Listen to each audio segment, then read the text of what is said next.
সে এতটাই পাঙ্গাস মাছ পছন্দ করে যে ঘরে বসে অনলাইনের মাধ্যমে নদীর পাঙ্গাস মাছ নিয়ে আসছে। এদিকে আমার সমুদ্রের মাছ পছন্দ, তাই সেগুলোও নিয়ে আসছে। আসসালামু আলাইকুম, কেমন আছেন সবাই? চলেন আজকে আপনাদেরকে মাছের বাজারে নিয়ে যাই হরেক রকমের মাছ কিনতে।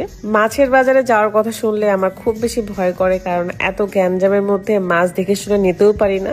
তো অনলাইনের মাধ্যমে আমরা এই সমুদ্রের মাছ আর নদীর মাছটা অর্ডার করেছিলাম। প্রত্যেকবারের মতো রাত খুব এক্সাইটেড থাকে যখনই এই মাছটা কুরিয়ারের মাধ্যমে চলে আসে। সাথে সাথে সবাইকে ডেকে একসাথে বসে মাছগুলো খুলে খুলে দেখে। মাছওয়ালা ভাই এই ফেসবুক পেজ থেকে আমরা হরেক রকমের নদীর মাছ আর সমুদ্রের মাছটা অর্ডার করেছিলাম। সমুদ্রের মাছ কিন্তু আমাদের শরীরের জন্য একটা ঔষধের মতো কাজ করে। মাছওয়ালা ভাই ফেসবুক পেজে ভিজিট করলে আপনারা হরেক রকমের মাছ দেখতে পারবেন, যেমন কোরাল, ইলিশ মাছ, লবস্টার, ছোট মাছ, রূপচাঁদা, আরো অনেক রকমের মাছ। আর সবচেয়ে ভালো লাগে তারা খুব সুন্দর করে ডেলিভারি দেয়, মানে অনেকগুলো আইস দিয়ে তারপরে ডেলিভারি দেয়, যাতে মাছগুলোর একটুকু কোনো প্রবলেম না হয়, নষ্ট যেন না হয়ে যায়। দেখতেই পাচ্ছেন মাছগুলো খুবই সুন্দর হয়ে আছে, কিছুই হয় নাই। তবে এখন আমরা খুব দ্রুত এটা ফ্রিজে রাখবো, আর বড় মাছগুলো একটু বাজার থেকে কাটাই নিয়ে আসবো, কারণ আমি বড় মাছ কাটতে পারি না বললে ভুল হবে। আমি বড় মাছও কাটতে পারি, বাট রাত ভয় পাই, কারণ আমার হাত কেটে যায়। আর ও এসব নিয়ে খুবই সেন্সিটিভ, সে আমাকে করতে দিতে চায় না। তার পাঙ্গাস মাছ অনেক বেশি পছন্দ। যখনই দেখেছে মাছওয়ালা ভাই ফেসবুক পেজে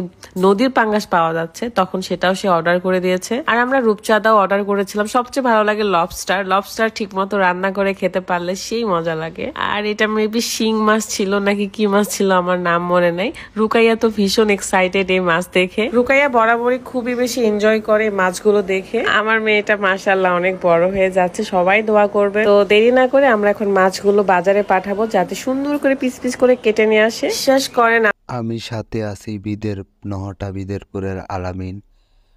বেলাল মিস্ত্রির বিটির সাথে টাকার অভাবে বিয়ে হচ্ছে না আমার। আপুয়ান ভাইয়ারা, সমুদ্রের মাছ রান্না করলে এত মজা লাগে। আপনি যদি ঠিক মতো মশলা তেল দিয়ে রান্না করেন তাহলে অনেক বেশি টেস্ট হয়। আর নদীর মাছ তো বরাবরই মজা লাগেই। রাত বারবার কোরাল মাছটা দেখতেছিল, কারণ কোরাল মাছের টেস্ট জাস্ট ওয়াও। সে এখানে ভাবতেছিল এটা কবে খাবে, ওইটা কবে খাবে, আর এটা কিভাবে রান্না হবে সবকিছু সে আসলে ডিটেলসে বলে দিচ্ছিল। তারপর ছোট মাছগুলো সব ফ্রিজে রেখে দিলাম, আর বড় মাছগুলো এখন চলে যাবে বাজারে। আপনারাও যারা নদীর মাছ কিংবা সমুদ্রের মাছ খেতে চান, কিংবা এই যে দেখতে পাচ্ছেন লবস্টার, রূপচাঁদা, কোরাল, যেটাই হোক না কেন, যদি খেতে চান তাহলে অবশ্যই মাছওয়ালা ভাই ফেসবুক পেজে ভিজিট করবেন এবং দেখে আসবেন আপনি কোন মাছ নিতে চান, সেটা সিলেক্ট করে অর্ডার করে ফেলবেন। রূপালী ইলিশও পাওয়া যায় টাটকা টাটকা। এই যে যেটা বলছিলাম, বস্তায় করে এখন বাজারে পাঠানো হবে মাছগুলোকে পিস পিস করে কেটে নিয়ে আসতে। আপাতত আজকে আমরা কোরাল মাছটাই রান্না করে খাবো, আর রাতের জন্য পাঙ্গাস মাছ আলাদা করে রান্না করতে হবে, কারণ সে যদি দেখে যে পাঙ্গাস নিয়ে আসা হয়েছে কিন্তু রান্না হয়নি, তাহলে খুব বেশি মন খারাপ করবে। তো আজকের মতো এখানে বিদায় নিচ্ছি। সবাই অনেক বেশি ভালো থাকবেন, সুস্থ থাকবেন। আল্লাহ হাফেজ।